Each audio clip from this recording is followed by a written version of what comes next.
There were still lots of buttons to press. I just pressed a lot of buttons. Okay. Because like behind the scenes buttons.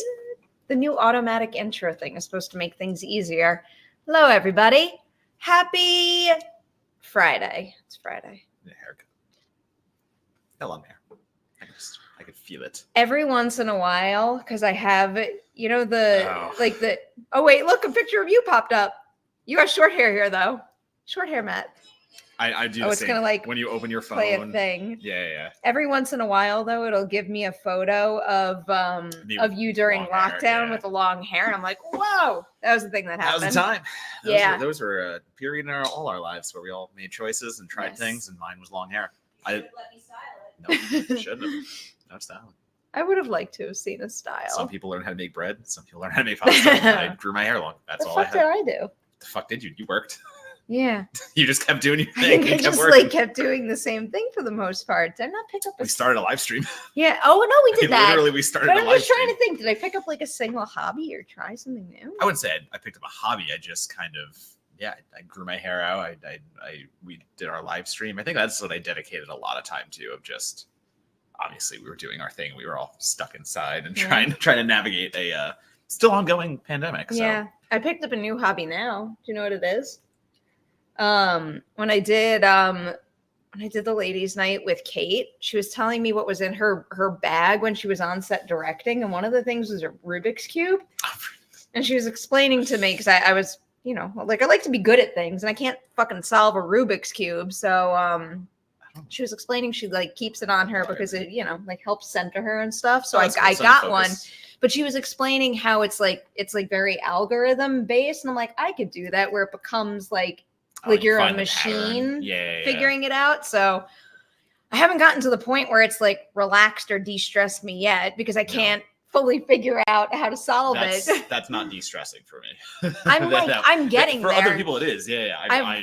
I've watched a couple of YouTube how-to videos, and I can get the first layer of all the explanations. And then when it comes to the next step, I'm like, what the I've looked at them. I've messed around with them. I don't have that kind of dog in me to.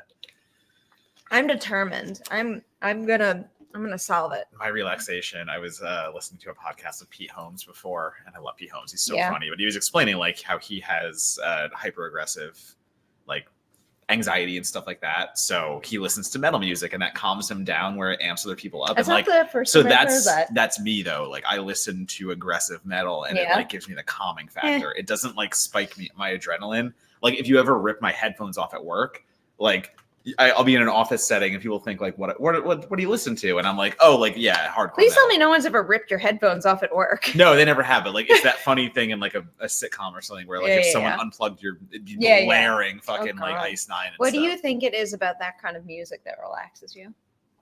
The way Pete Holmes actually says it is a lot. He says he gets overwhelmed very easily. So metal is very overwhelming in the sense that between guitar, drum, it's a lot going on at once. So it's actually calming because there's so much going on. I'm able to turn off.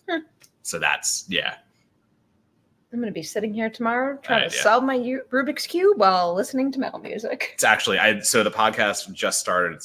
It's one of my metal bands I listen to is named Necrogoblicon. And one of their mascots and lead singers is John Goblicon. And it's a man in goblin costume. I'm not even kidding. This is a thing. I love how easily you were able to say that too. 100%. No, I love. I could never.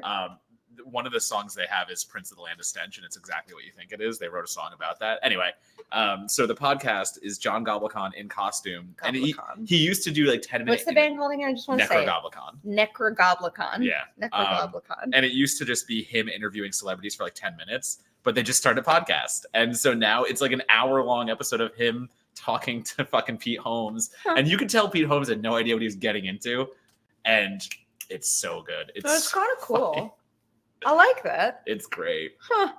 What are your de-stressors, denoisers? Ian's the same because we talk about music. Give us some. I know Ian's on the same. Give us some suggestions. So While we wait for your de-stressor suggestions, tonight on the show, I'm going to do a very, very brief Smile 2 review because the review embargo isn't up yet, but I am allowed to give you a short reaction.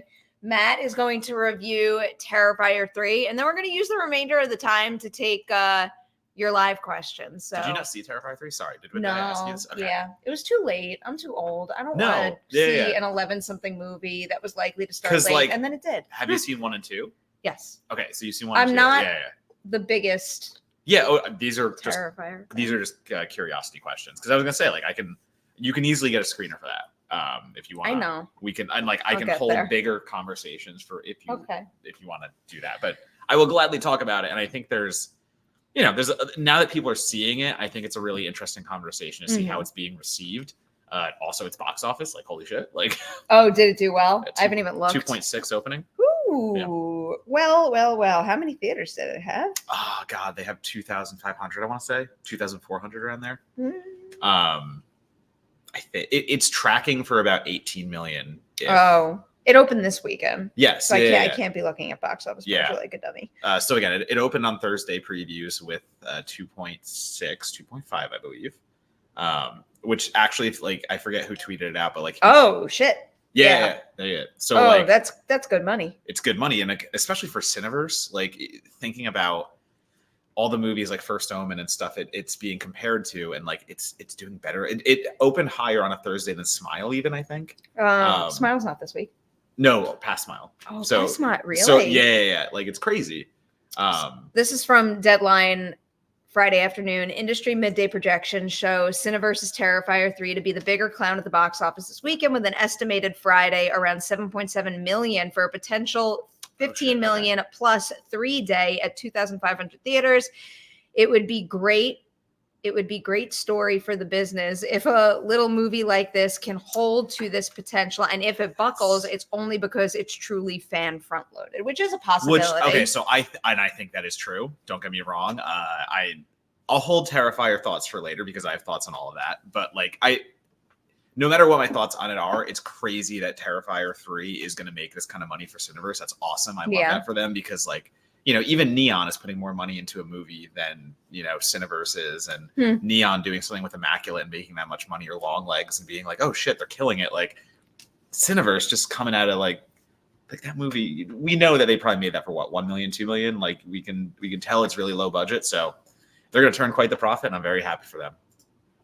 Did anyone walk out? No. Okay. So like, these walkout kind of, I don't know if they're true or not. I don't know if they're PR or not. We don't know why people walked out at all. Fantastic Fest. Everyone was enjoying the hell out of it. There was no one vomiting. There was no one walking out. All these reports were from the UK premiere. Oh. So I don't know who was. Also, it's hilarious to me that like people walked out at the beginning, and I'm like, not the thing that I would assume people walked out at. I don't want to spoil it because it's a very good moment. Interesting. Joe Russo spoiled it online, so don't follow his Twitter right now. Oh, okay. Yeah, dick move. Don't spoil movies before people can see them. Like the moment. Like he spoiled one of my favorite moments that I had no idea was coming, and that's why it was good. And he just tweeted it out for fucking clout. 2 people fainted in like Australia. A friend was interesting. I could see that. It's super gory. If you can't deal with blood, yeah. Really freaked out by the Terrifier. Do you want to do your Terrifier review? Do you want me to just do that now? Yeah, might as well. We're on topic. So like I'm trying to think of like how much we talked about it when we were talking about Fantastic Fest, but like I think we were pretty brief. So like probably. All right, so we covered a lot of movies then. I mean, number one, like I wrote the review for IGN. So if you want to see a way more in-depth, and again, spoiler free, I do not spoil things in my reviews. You can go to either their YouTube channel because there is a video version of it, or you can go read my review of it if you like the reading part of it. But I mean, here's my thing. Terrifier to me, I do not like the first Terrifier. So I like to set this up because like I think the first one is absolutely zero plot and all practical effects, and that's great, but that does not make a 90-minute movie or however long that is. Like it is a slog of a film. I think it has no value past the special effects. I do not like the first one. So the second one, I course corrected in my opinion, because you actually try to tell a story. You introduce a final girl. You do all the stuff that is right. But then you overcorrect, in my opinion, because it's a 2 hour, 20-minute, Yeah. however long. And it's like, you missed the point that slasher films of this ilk maybe shouldn't be running that long. So I like it a lot more. T2 is when T2. I keep saying it and tweeting it. And my friends in other group chats are like, there is one T2, stop this. And I'm like, I get it. Yeah. No, I know it too. I'm in no way thinking this is the bigger T2. But anyway, so like Terrifier 2, I like Terrifier 2, I gave like a 7 out of 10. If I gave Terrifier a review, it'd be like a 3 out of 10. Like, I really despise it. So Terrifier 3 for me was a unique opportunity where they could come in the middle and maybe Damien Leone would kind of hone in the story and keep the effects, and we get something more contained and streamlined and thoughtful. And that doesn't happen. Terrifier 3 is entirely more of the same issues that I found in Terrifier 2 with all the same gore that I fucking loved. So the stuff that works for me continues to work for me. The stuff that frustrates me actually frustrates me more because Terrifier 3 tries to go harder into biblical imagery and like a religious subplot while also telling Sienna's PTSD story, which is very valid because this is a years later thing. And then there's the Christmas horror of it all. And even Damien Leone he admits. Did you see this? That's hilarious. Yeah. Okay, that's hilarious. And I understand that. If you tell someone it's a Christmas movie and you give them a Terrifier movie, you're walking the fuck out. Probably wrong to do this. Yeah. But also, no, that's a good stunt. I'm I kind of like that. amused by the whole thing. But anyway, like even Damien Leone admitted out loud, like the Christmas aspect of Terrifier 3 is just to make it different. Yeah. And all of that shines through, I think, in Terrifier 3.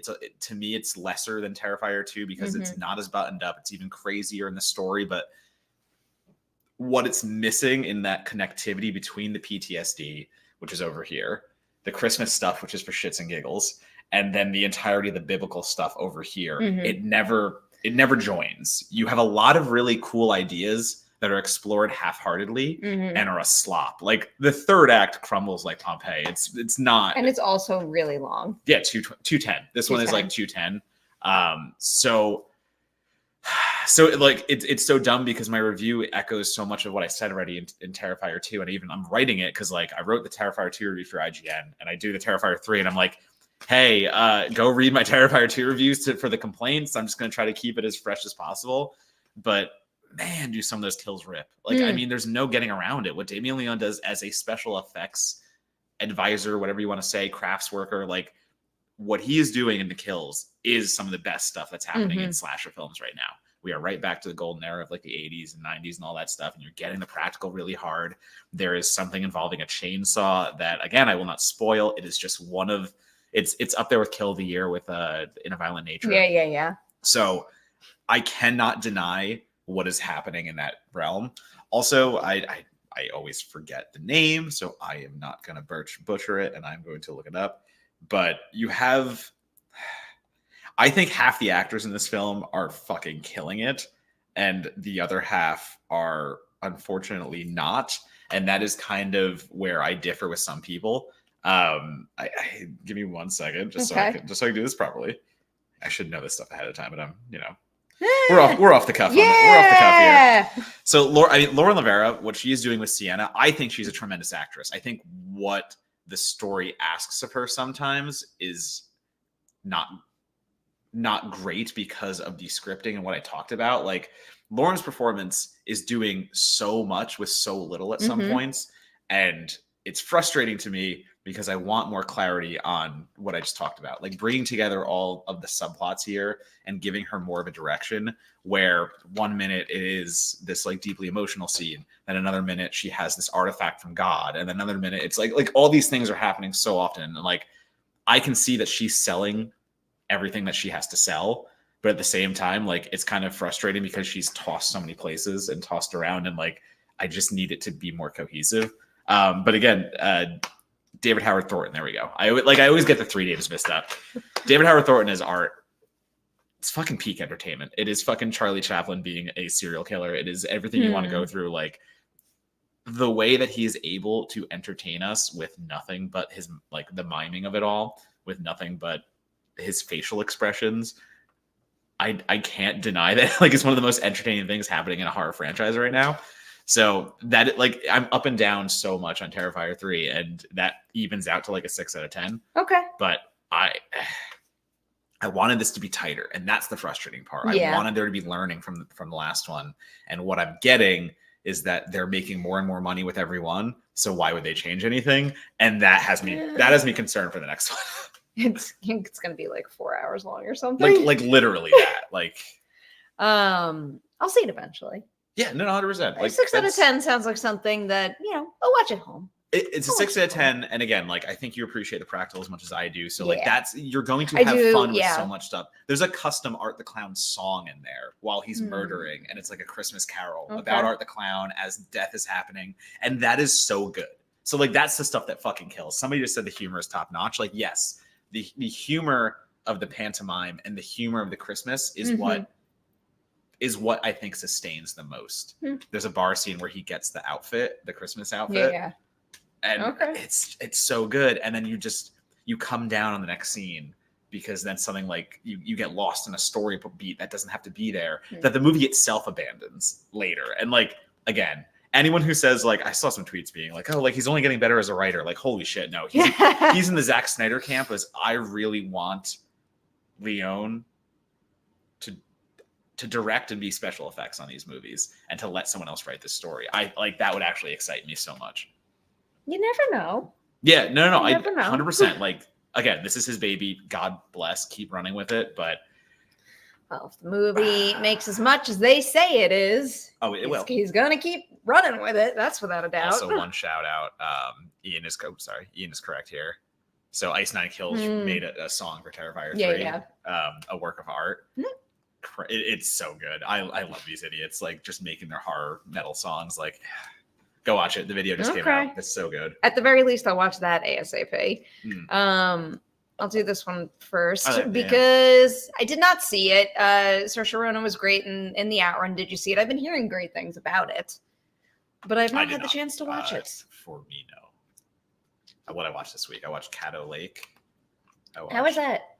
I'm in the minority of not liking that movie. Oh, really? Yeah. I keep seeing the billboards when I drive around. It's a Shyamalan produced movie that learns all the worst aspects of Shyamalan movies. That's the only. I'm not allowed to say anything because the no spoiler list was the entire fucking movie.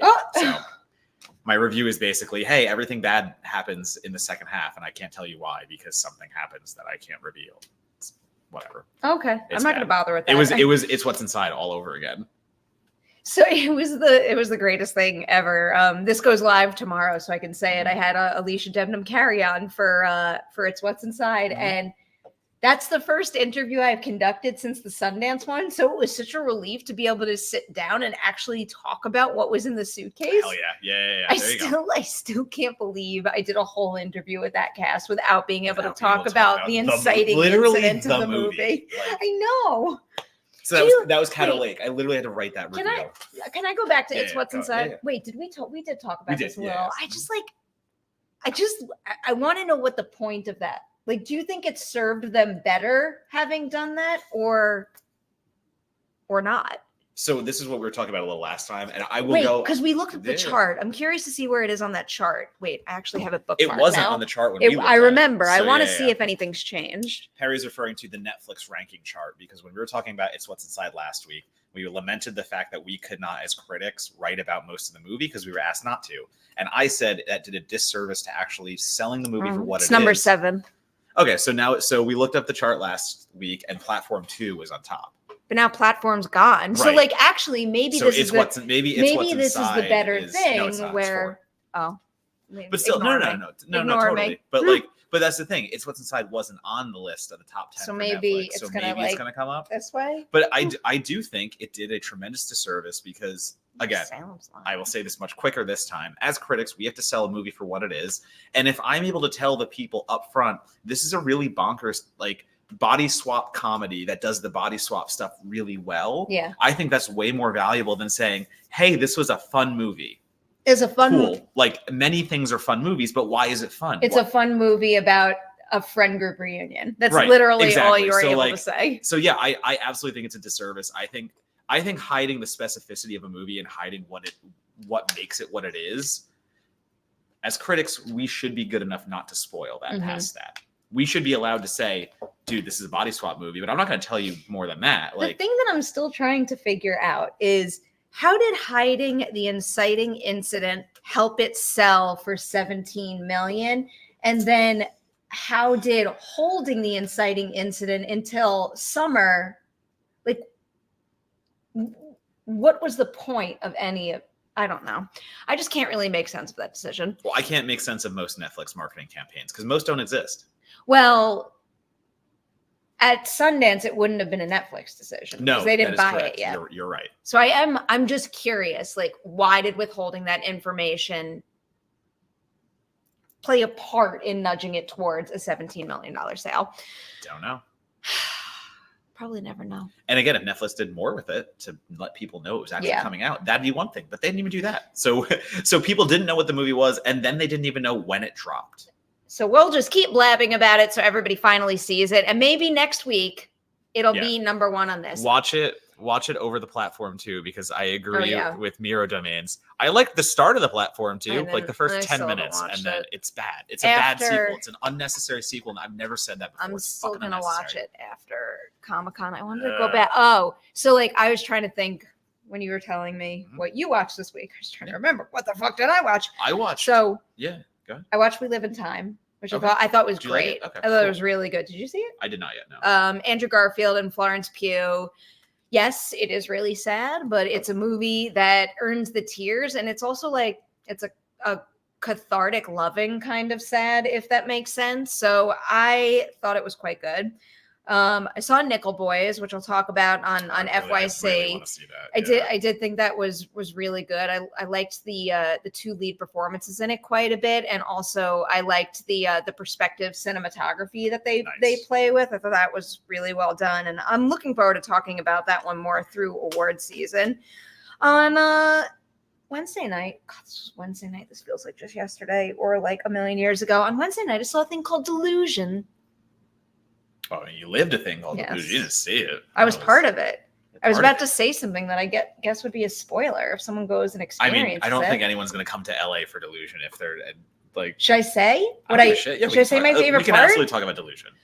I rode the coolest tricycle It in was the like world. it was a souped up tricycle. It wasn't Wait. just like a Billy tricycle. It was Not only I won Delusion. Not only did I ride a tricycle, but I also saw this fine gentleman do a play. He did Okay, so he did a Delusion- one-man Well, play. yeah, so what Delusion is, it's an immersive haunt in LA, and they pick really cool locations every year, and you get thrust into a story.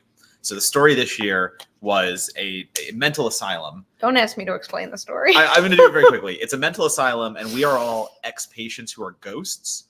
So whatever, that is how we get ushered into it. At one point, yes, that is what happens. So they'll take you away. So we had to play musical chairs. That was the I first love thing we playing had to musical do. chairs. And the person who told us to had a gun, of course, like fake gun. This is part of the play.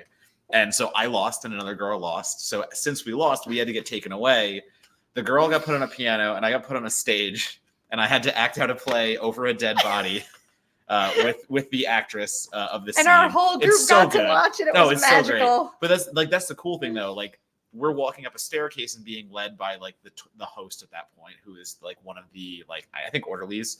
And you see this girl just ride by on a tricycle, and everyone's like, "What the fuck?" And the orderly, "Oh yeah, like you two." And he points at Perri and somebody else. Can you go check that out? And so they just have to follow the tricycle girl. And like I didn't even know that yeah, was you were her gone because you were gone for like 5 minutes. Like I didn't see you for a little bit. we went in the classroom and she Yeah. showed us the creepy Oh, that's drawings funny, and we had to yeah. write on a chalkboard what we thought it represented. But then after how we left that room, she's like, "Get on a tricycle and follow me," and I'm like, I love Delusion I for the wanted split that up so moments bad. because like you'll be in a group of 9 and they'll just like take you one way, take you another way. And so like I spent half the time without Perri because I kept just getting split up. we were split up a lot. And Except when we picked the dumbest hiding spot in the world that actually well, worked. yeah, but my favorite part about that is like me and you were the ones who were just there for like funsies. Like we've done these haunts, we know what to expect. Everybody And the else group was so not intense. like the group we were with had no idea what they were getting into. There were these 2 girls, and a jump scare hit so hard, and they were in front of me, like a good, not like close, but like decent enough distance. And the jump scare hits, and they both just like jumped into me and were just like screaming, and they're like, I'm sorry. I'm like, it's okay, I've done this before, it's fine, you're okay. I thought that one dude was like a delusion pro, but No, that dude was just he stoked. was so stressed the entire time. It was a lot of fun. It was a lot of running. I got more exercise Yeah, that day than you I had to have run any through it. other day of the week. Like we literally ran a lot. Yeah, I love haunt season just for, the fact that like we did Creep LA, which was very Yes. fun. We did Halloween Horror Nights twice. I got to at least. Delusion.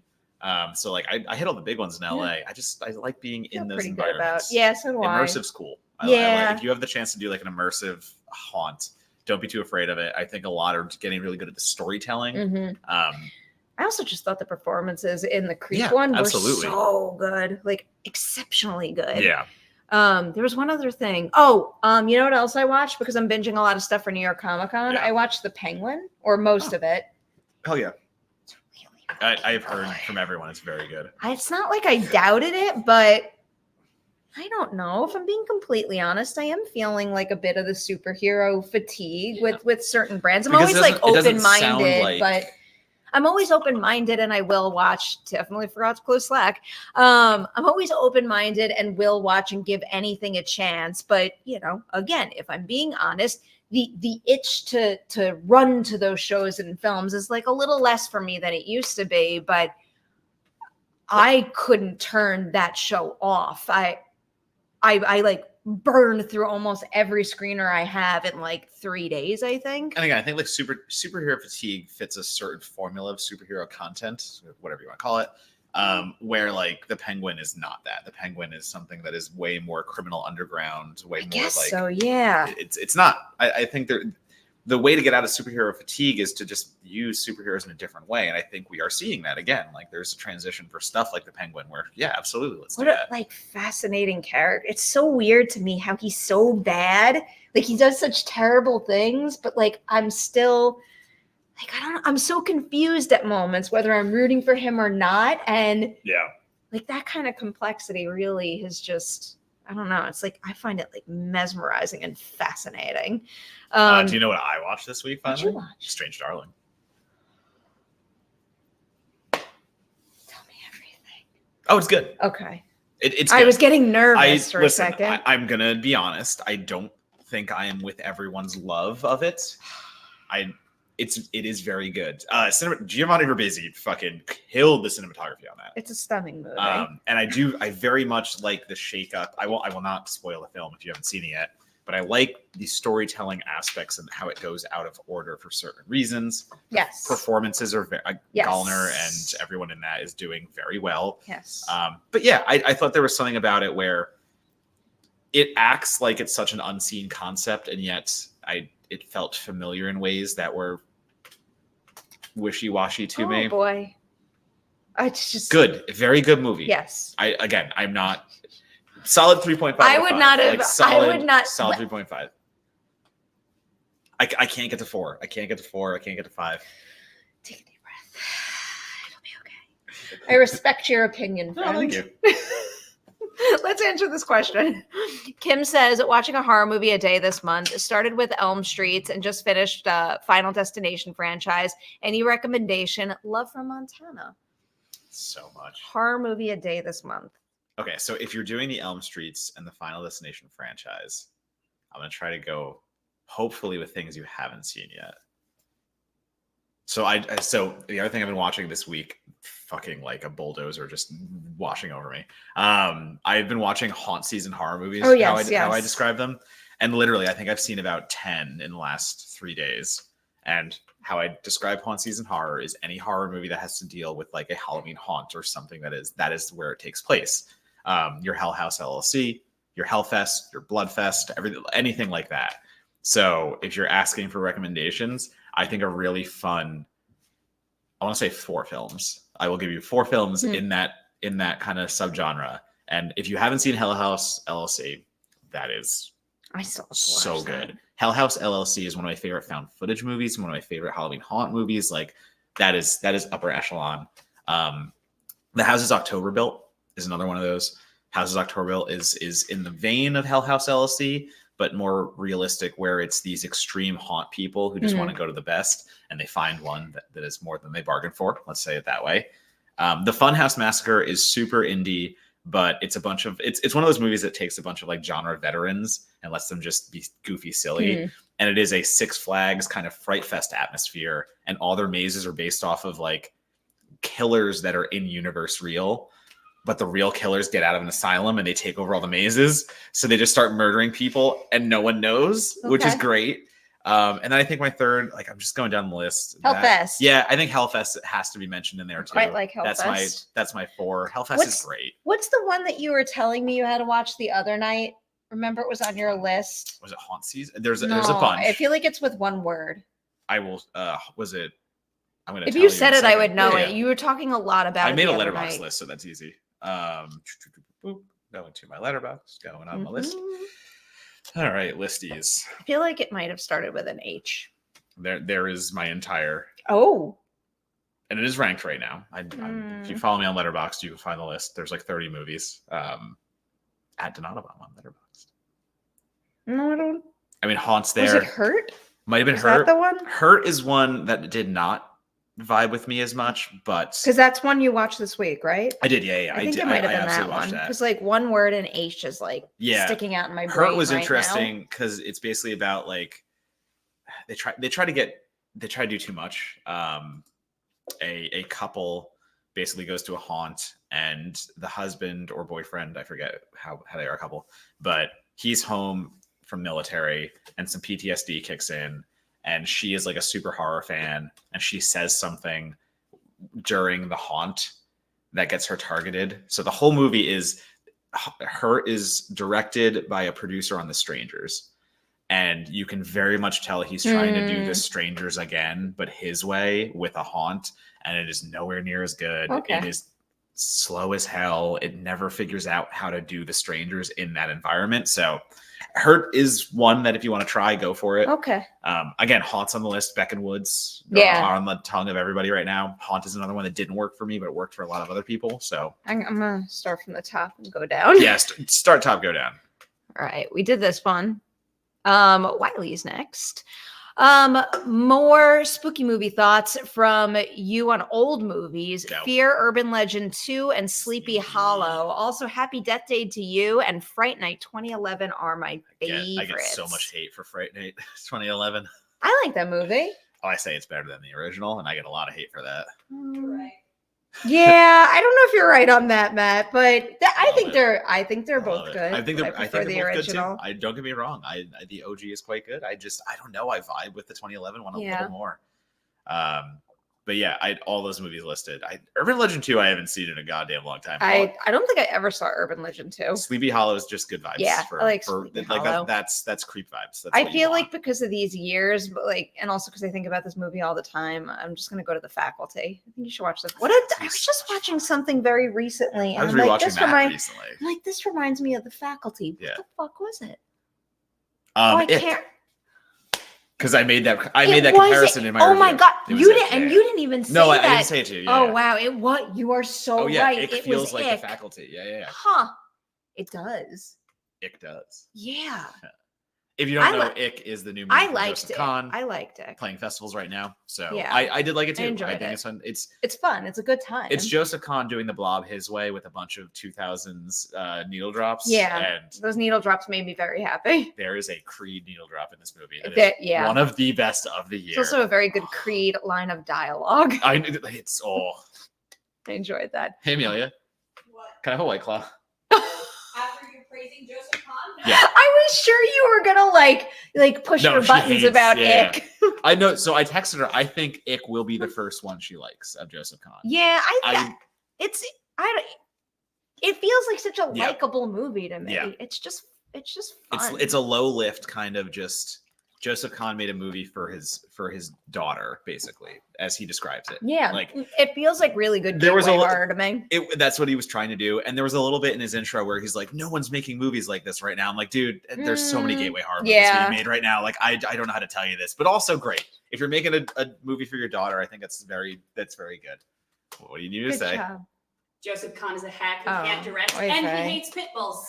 That is bullshit. Good job Thank you. navigating this Thank you. obstacle course back here. Yeah, Joseph Kahn said some dumb shit about Hippos that I do not condone.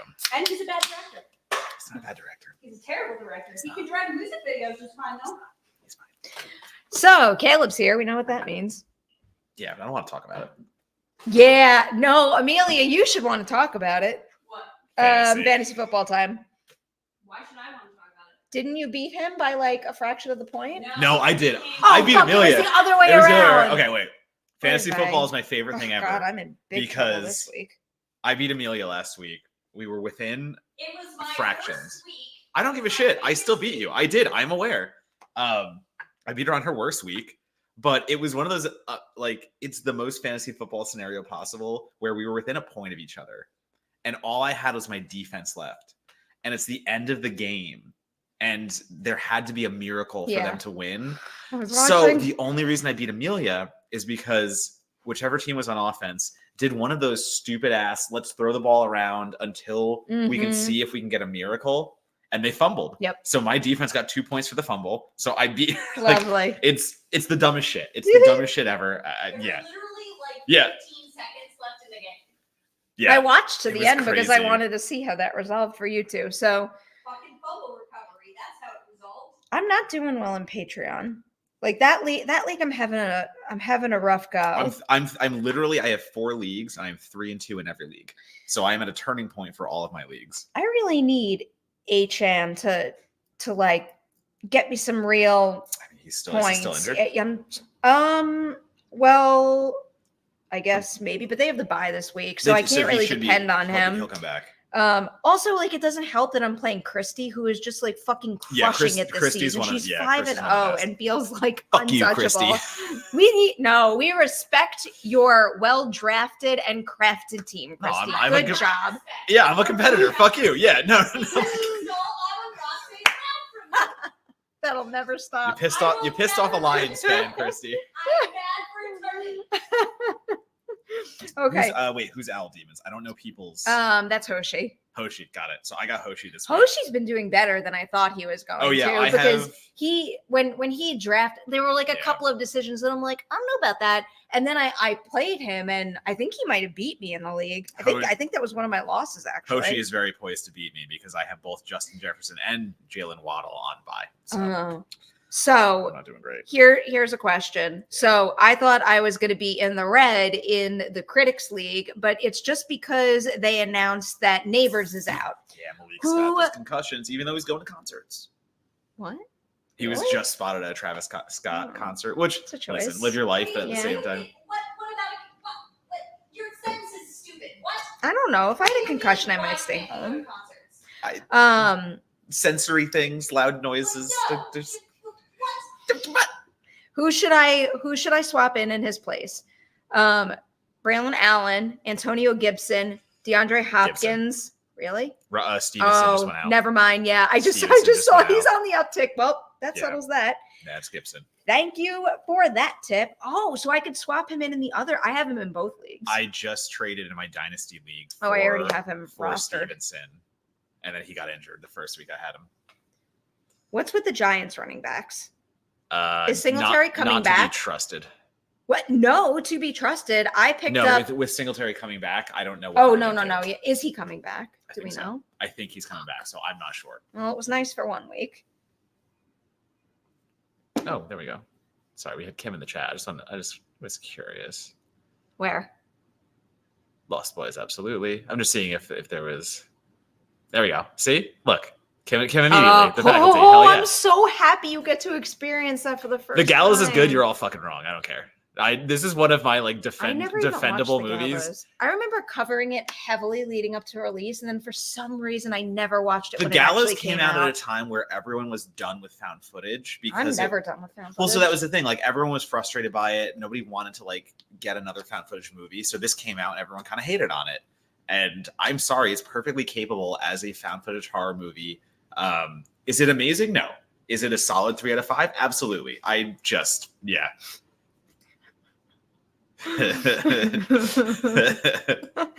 That's good.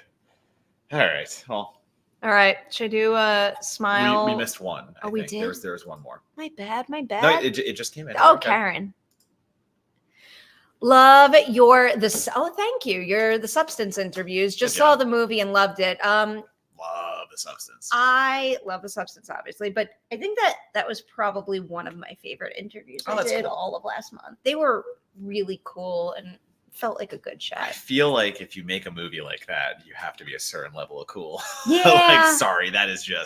They were cool and they were open, and like, you know how I am. I'll never walk away from an interview saying like, "I did a good job." Like that one, I No. walked away and I'm like, "It's a good fucking When you get good interview." vibes, you gotta ride them. Yeah, that's a That's good vibe. the thing. That's a good vibe interview. How do you pronounce her name? Because I want to make sure I've been saying it right my entire life. Who? The director. Corley Farge? There we go. Okay. Always here. It's to not help. Coraline Fargette. No. Oh, good. Okay. No. Have you said that? Not to her. Okay, good. Never heard. Never met her before. Don't do that again. More often than not, I'm here to help with pronunciations. I'm like just like every single fine. time I Oh, this is actually moderate fun. something, I'll always read into somebody's name and then Yeah. like talk myself into pronouncing like you could have literally the most basic name in the world, but if I'm moderating for you, there will be a point where Yeah. I convince myself that I'm like pronouncing Matt wrong, you know? Yeah. No, I do that on the podcast. This is an I- interesting one. I like this question. I only saw it once when it first came out. Yeah, we But I saw it remember- together at the New York screening. I remember being like okay with it, but not loving it. So I think I didn't. had high hopes. and it This didn't was one meet of the those ones that hopes. again, like I'm a negative on that. Like everyone else really dug. I don't remember really digging it. I think I gave it a second try too, Mm. and I still landed there. I don't know why it doesn't jive with me where like it does with a bunch of other people, but this is one that I kind of just once again felt the story was So good. underwhelming in a way that didn't really work for the found footage. I think I also had problems with the found footage of it all, and not to be like you have to do it a certain way if you're a found footage movie, but like yeah, I think I might have to do it one more time. I think I might have to give it that one shot because like. Try to think of movies I turned positive on. I was trying to see if maybe I reviewed it, and I I could look did, it so up. that I can't can look find at mine it. all the time. I don't think I did. But yeah, like listen, I'm one of 4 negative reviews on the Babadook. I understand. Oh yeah, no, that movie is a 99%, and I am one of 4. Ooh, yeah, It's perfectly fine. Matt. yeah. It's just Matt. okay. Yeah. Wait, what? It is just okay. Destination Station has good taste. Take a deep breath. No one kind of talks about night. Afflicted. Afflicted is one of the best found Afflicted's footage horror great. movies. Afflicted, I like, and I like Grave Encounters too. I do like Grave Encounters, but like Afflicted's the Yeah, one to me that that no was- one talks about. That was an especially good movie. Behind the Mask is a great yeah. recommendation. Oh my god, yeah, Behind the Mask. What else? I was just thinking of another title, and it poofed on from my head. I like this. Oh, The yeah. first 15 minutes of As Above, So Below is the best Tomb Raider movie. Like legit. Mm, So I'll give it one more. I think third time might be the charm because again, like there are some movies I came around on. Seed of Chucky was one. Like there are some. Ooh, like ever. I mean, Safe Haven is undeniably at Yeah, the I top. can't get away Like from you that. can't. So here's mine. Safe Haven is forever. I think it's forever cemented than 1. Like it's going to have to be an immaculate segment to top it for 1. But Stork from the newest one, Beyond, that just became my number 2. I'm not going to argue about that. I think Stork is my number 2. And I'm going to be a right anarchistic crazy bastard and say This is gonna. my third is Bone Storm. Okay. Yeah, I'm a Bone Storm. I'm a Boney. Oh God, man. Okay. I'll go Safe Haven, Above and Beyond, the Yeah, clear it's so favorite, the good. obvious Yeah, choice. yeah. I think my number 2 is No Wake Ambrosia from Ooh, okay. from VHS I 85, did and like I that one. think That was good. I have a tie for number 3, and it's my 2 favorite segments from Beyond. It's Stowaway and Live and Let Dive. Yeah. Because like I can't pick between the two because they're so incredibly different. I think it's just whatever I'm in the mood for. So I think that's how they stack up at the moment. Did I ever tell you my Guillermo story from Ratma. Ratma? No. So that's in 99 or which one is it? Ratma It's is 99 or 94. I'm forgetting which one comes first. I can't tell the difference. Anyway. between the two. So whichever one that was, I write my review of it, and I was like one of the ones that didn't care about that segment. I think it's fine.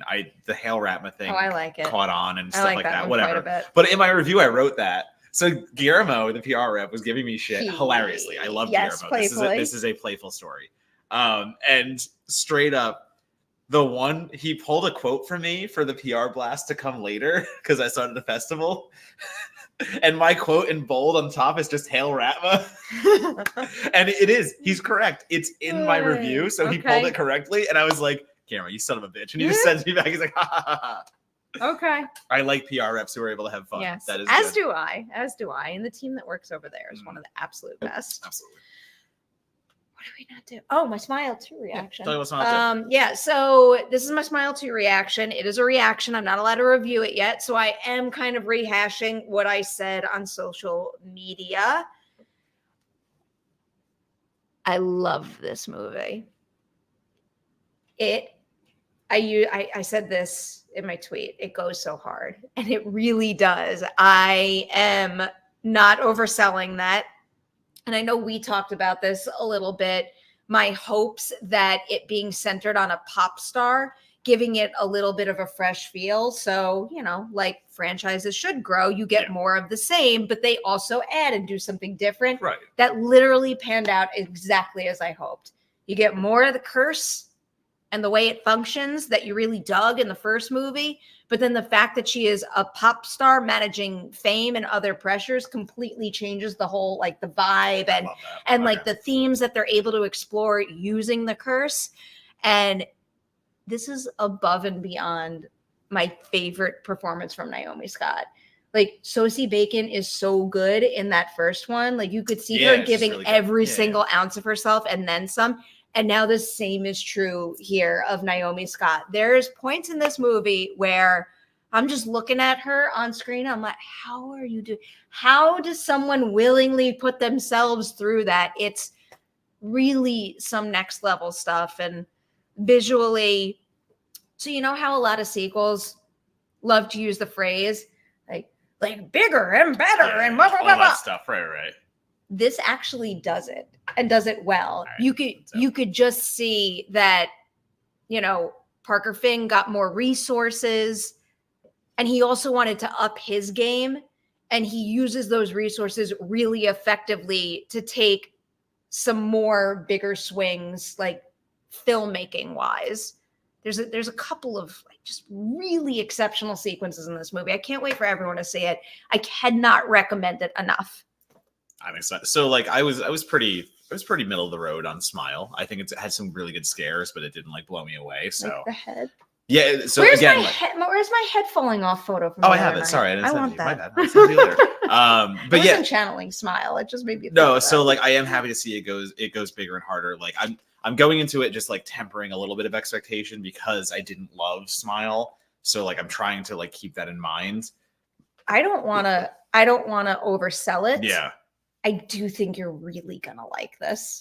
I hope I do. Like, that's what the didn't thing. you like about the first one? I really did think it was so formulaic in most parts. Oh, okay. I think Smile got by on a few jump scares that worked well, but the overall composition of the film, I thought it was pretty just generic. That's so funny because I think it's the exact opposite. Yeah. Like I think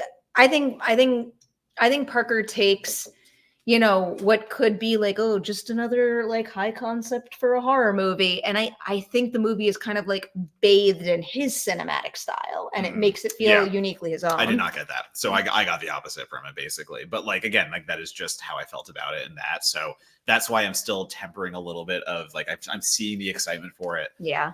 So I am going into it very much. I want to like it. This is not like coming into it from a different place, but like I'm just going to be like, okay, like I was pretty mid on the first one, so let's see where it goes. But I'm hearing the right things about it, if that makes sense. Like everyone's saying it does do bigger, better, all that stuff. That's what I wanted from it. So I'll tell you, I walked into that movie last night like in a mood, just like feeling a little tired and not really like thrilled to be there, but like I was excited for the movie. I was just tired.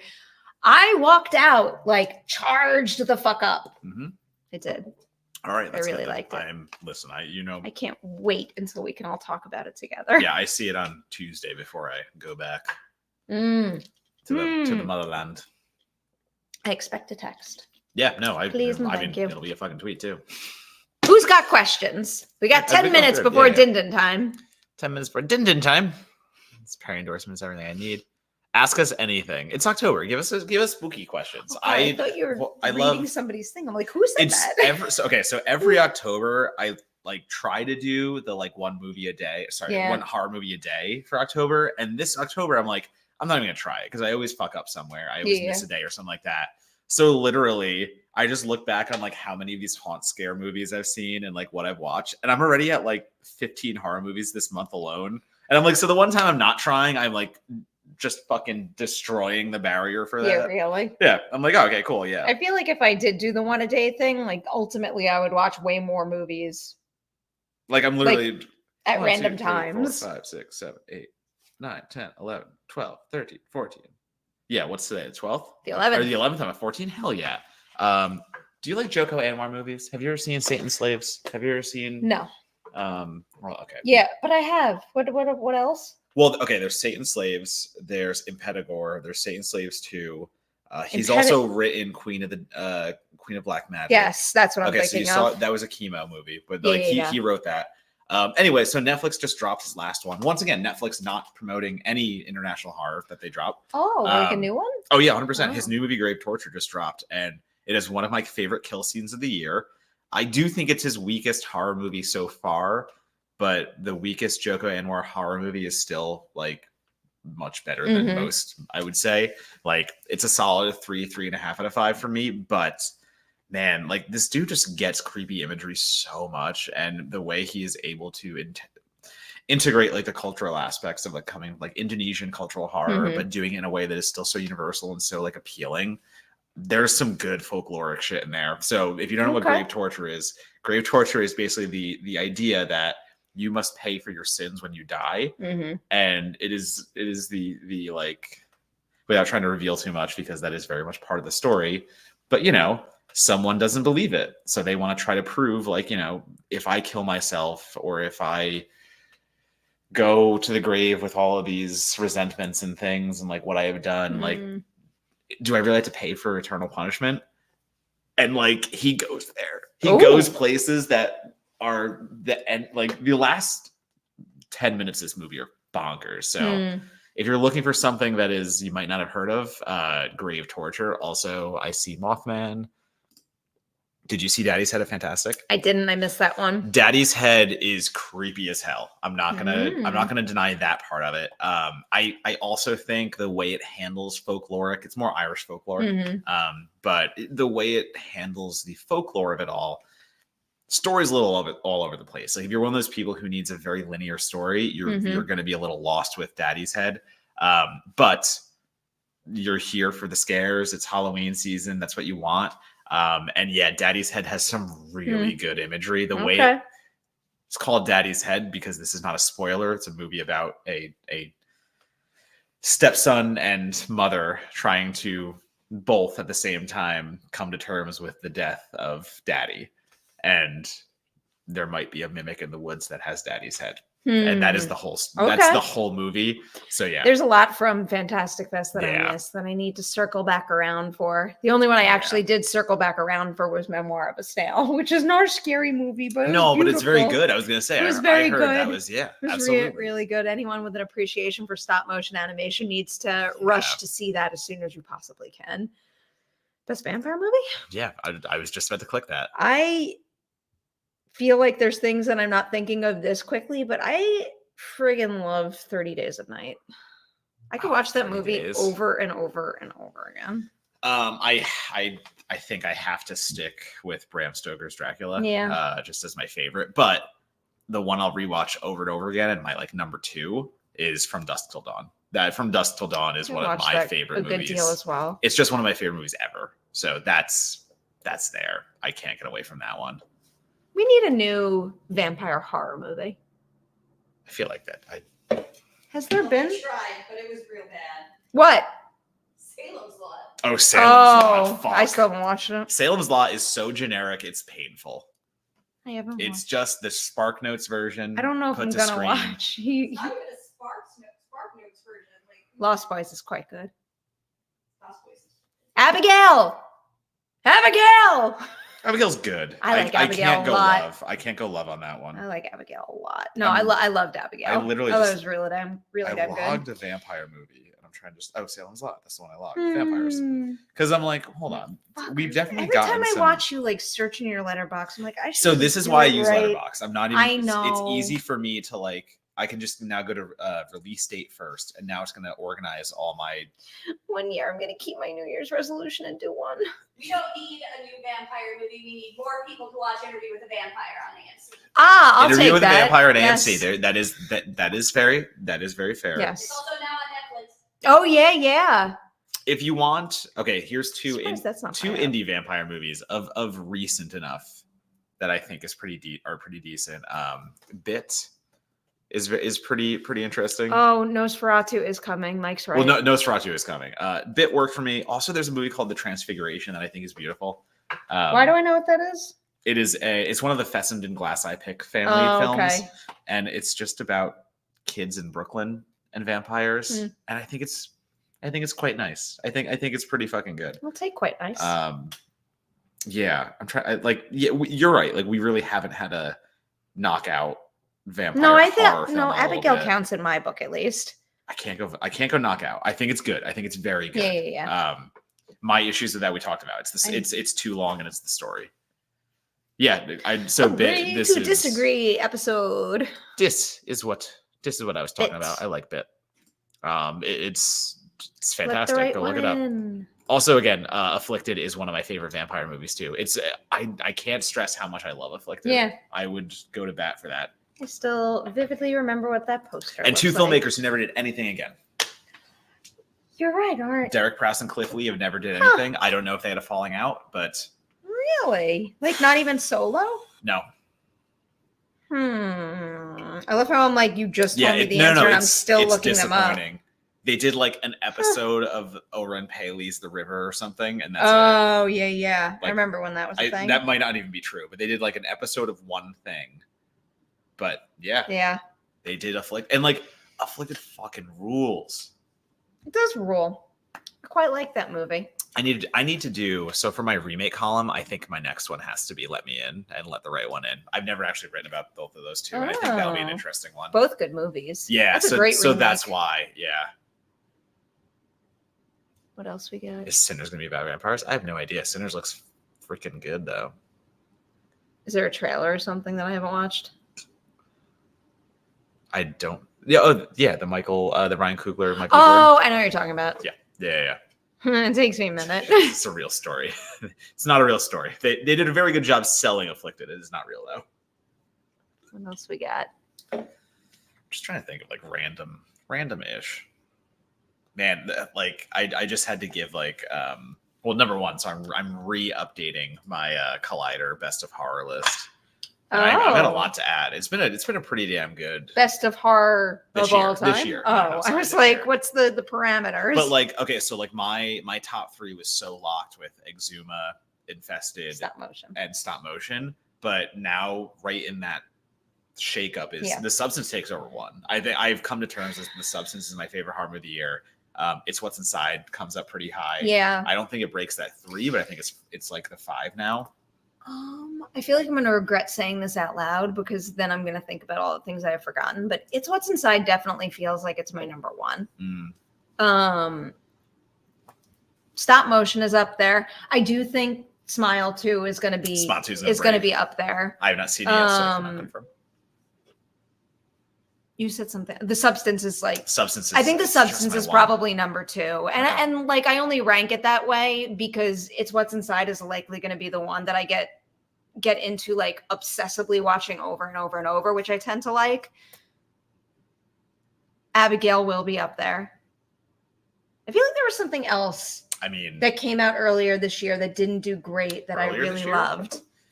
I liked Lisa so there's a Frankenstein lot. quite a bit. That's on my mind because of Amelia Lisa Shirt. doesn't get. Lisa's good. Yeah, But Lisa's I enjoyed kinda that like, quite yeah. a bit. There was something else. There was something else like around the time of Abigail where I'm like, oh, I'm so sad that these movies. We both saw Heretic. Yes.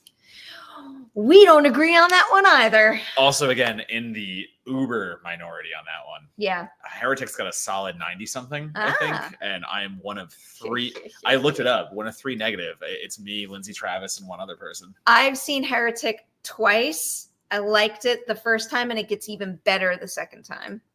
Halloween Kills is getting good. Or sorry, Heretic is getting good reviews. Except Halloween me. Kills. Somebody just posted it. Oh, okay. Zeno Arrow It's posted like, where did those words come from? Yeah, no, literally, I am one of 3 negative I see it reviews on now. this one right now. And again, it's barely negative, but it just didn't work for me. I liked Immaculate. So I wasn't including it because it didn't come out yet, totally, but it will not be on my list. No, Heretic is. Yeah, would you throw it on if that's a fair question? Yeah. It's played. It's like it's in play. Okay. Like I don't think I think it's what's inside and the substance are like pretty untouchable for me. Those two kind of like the running substance away. is my number 1. Running away with the year. Exuma was the only thing that touched the substance for me, and the substance overtook it. I mean, I'd probably have to make Abigail my number 3 because I've seen that quite a few times. Yeah. Long Legs. Long Legs is like it's my love number Long Legs. 6. Maxine! Yeah. Maxine does not make my top. A Quiet Place Day 1. That's in. Quiet Place is in that for me. Yeah, it's in that Top for 10. me too. I think A Quiet Place Day 1. For all the Strange reasons. Darling. Yeah. Sorry. Reorder. Strange Darling. It's what's inside. That's okay. The substance. Oh, so okay. Strange Darling Yeah. goes to number 2. Okay. No, Strange Darling takes number 1. Oh, that's Strange, your 1. Well, because shit. Strange Darling and My Old Ass are the 2 movies that like I am so incredibly confident are going to be in my top 10. So Strange Darling fair. has to top the horror Oddity. list. Oddity. I loved Oddity. I liked Oddity. I think Oddity struggled in portions of the storytelling. I just think it's one of those like relying too heavily on the ambiance and atmosphere where it doesn't have the story. And atmosphere. And again, that's fine. I Like the literally, Woodman. yeah, that is totally fine. I liked So it. I was just gonna I did wind up highlight liking something. In a Violent Nature quite a bit, but I think that is definitely Yeah, one that I'm towards going to the low. remember more so for the scares than I am for the movie overall. But Yeah. I do. In a I Violent really- Nature is a beautiful experiment. Yeah, I really admire a lot of things about. I that don't know what movie. they're going to do with the sequel. The sequel has me I'm very nervous curious because you can't do that again. You cannot do what you did. I have again. to imagine with the people involved, they know that it can't be Mhm. rinse wash. Like they have to like say trust that. something interesting about genre storytelling with I it. trust that. Hold on, I was just gonna pull up. I've not heard anything about it. So like the last Hell House. So I really like. I think Hell House LLC is amazing. The original. Number 2, I defend more than most because it does this fun kind of true crime aspect Mhm. where you get interviews about fake interviews about Yeah. the atrocity that happened, and they go back to the house. That's fun. 3 falls off a cliff for me. I think 3 is not good. And then I didn't like the last one too, Carmichael. So I have not heard anything about the lineage story. I think they'll probably go ahead with it eventually, but I feel like Carmichael House took a while to get out anyway. So I don't know. Nope. It's very mediocre. I stand on mediocre. That's it. I'm a little below mediocre. Yeah. I think that's the first time in this whole conversation we were the reverse. Bless you. Bless you. Thank you. Sorry. No, I did not. Oh yes. Sneezies. Sorry, we're talking about horror. That's and I the just got truth. excited. It's Yeah, dinner yeah. time. It is, but Next week. chaos week. Yeah. If we do it next week. So yeah, we're setting goals for ourselves. Some of these goals might take place in the new year. Some might happen sooner rather than later, but we're gonna get consistent. We But will, that but consistency will before not happen that, next weekend. Yeah, I'm traveling. Perry's traveling. Yeah. It's chaos for a few weeks. Yeah, We'll it's New York figure out. Comic-Con. We'll figure out how to do things. But If anyone's going to be at New York Comic-Con next week, you can find me moderating I love how I'm trying to remember them in order. The Has Been Hotel panel at 11 a.m. on Thursday. The Rick and Morty panel at 4:45 on Thursday. The School Spirits panel at 5 on Friday, and then the Sweet Pea panel at 5 on Saturday. Come check out cool conversations, cool shows across the board, and say hello. and then at night, go to the Brooklyn Horror Festival to try to get some last minute tickets for stuff. Yes. Like they do pretty good with standby tickets and like single day tickets. That's where I'll be. So we'll be in the same place, just never No. with each other. But yeah, Brooklyn Horror Festival I think it's next Thursday for a week, and a lot of cool indie horror stuff going on. My podcast will be there for one day. It'll be what it is. I'm going to do this very quickly. Has anyone seen Caddo Lake? I did. I don't like it. I don't know. Throw my 2 cents out there because it has like an 82%. Again, I'm one of 2 negative reviews. I think it's very underwhelming, and it doesn't do the pivot very well, a la M. Night Shyamalan, who produces. What would you like to promote before we sign off? I would like to promote myself, Matt Donato. You should. At Donato Bomb on Twitter, Letterboxd, Instagram, Tiki Taki a little bit, and Blue Sky. You should also listen to my podcast, Certified Forgotten, which I co-host with my friend Matt Monagle. And every week we either talk about, if it's an off week, we talk about a newer movie. So you'll get our opinions on newer horror movies like Strange Darling. We're going to record tomorrow. And the other weeks we bring guests on. And the whole point is we champion horror movies with 10 or less critic reviews on Rotten Tomatoes. That is what we do. So we have terrible SEO, but at the same time, we have amazing conversations with awesome people in the horror industry, directors, journalists, things of that nature. So come listen to us, find out some horror movies that you probably have never heard of, and give them a try. Does Monica like Strange Darling? We do this thing where we record and we don't talk about the movie beforehand. So that. When we record our podcast tomorrow, I respect I will that, find but out. I never do that with you I love because I that. can't help it. I got to text and tell. I love it. What'd you say? He tweeted about it and he liked it a lot. Why would you spoil me? Yay. It spoils. Because he posted it publicly. I will spoil her. I didn't see it. Oh my god, I want dinner. All right. I will promote all the ladies' nights going up this week. The latest Kate Siegel one is up and running. You can hear all about the making of Stowaway and also a little bit about the making of The Life of Chuck and her reaction to The Life of Chuck winning the People's Choice Award at TIFF 2024, which is a very big deal. And then tomorrow at an undetermined time, because I got to get the work done, the Alicia Debnam Carey one is going to go live for its What's Inside. It was a lovely conversation. I had a lot of fun talking about that movie and with her because she is delightful. Go check those out on the Collider Ladies Night YouTube channel. And we might miss you next weekend because of the craziness, but after that, we will be We'll back get better. at it. We swear. We'll get better. Everyone will get better. Okay, everyone. Have a good weekend. We'll see you soon.